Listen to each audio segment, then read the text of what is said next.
We are seeing a shortage coming for physicians of all specialties.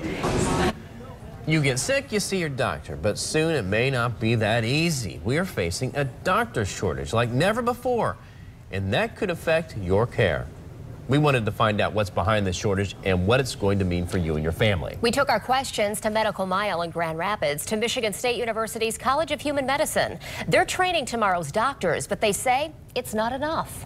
24-hour News 8's Amanda Jarrett's live in studio this morning. So Amanda, what's behind this doctor shortage? Brett and Emily, we know there's a lot of factors at play here, but MSU's College of Human Medicine says we're going to see fewer doctors due to a law dating back to the 90s.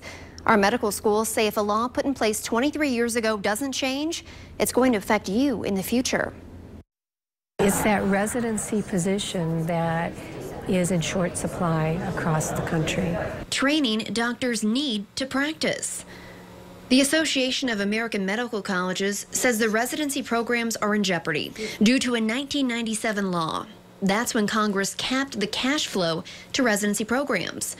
So far, it hasn't been a problem because hospitals have picked up the bill, but that may be changing. As things change for health systems and the reimbursements are dropping in all dimensions for our health systems in an attempt to control the cost of health care, the money that was previously available to support these extra positions is in jeopardy. Spectrum Health and Mercy Health St. Mary's work together, heading up the residency programs here in Grand Rapids.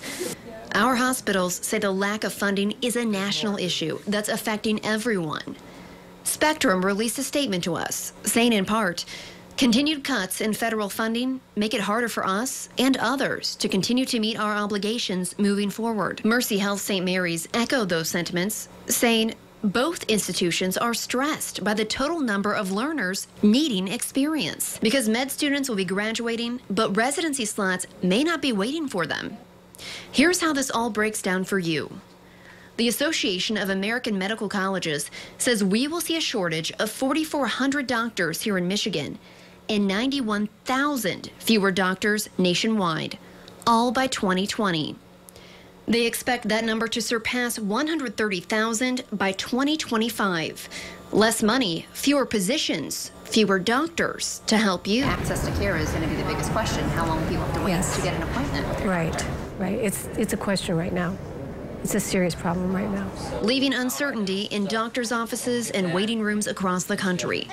No one really knows what it will be like for you come 2020 if our healthcare system is 91,000 doctors lighter. A lot of questions out there about this. We did some checking to see what's being done on the legislative level, and we took our questions to Governor Snyder.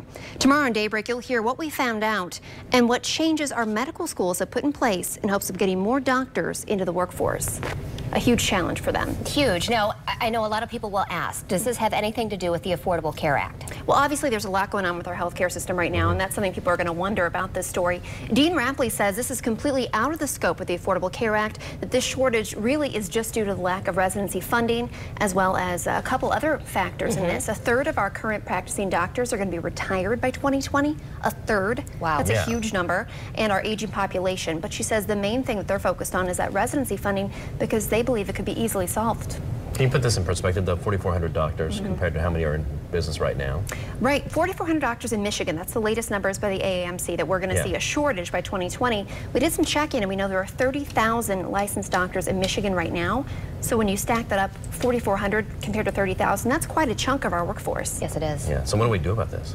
We're going to find out tomorrow. There's a lot of things, a lot of people working on this problem, from the AAMC to people in D.C. on Capitol Hill, our hospitals. Everybody's working to try to find a solution to this with or without funding. So we talked to our West Michigan hospitals. You're going to hear from them tomorrow about what they're doing to make sure they can continue on, as well as some bills that are maybe in play on Capitol Hill. Very good. Thanks, Amanda. Yeah, thank you so much. Looking forward to that report tomorrow morning this time.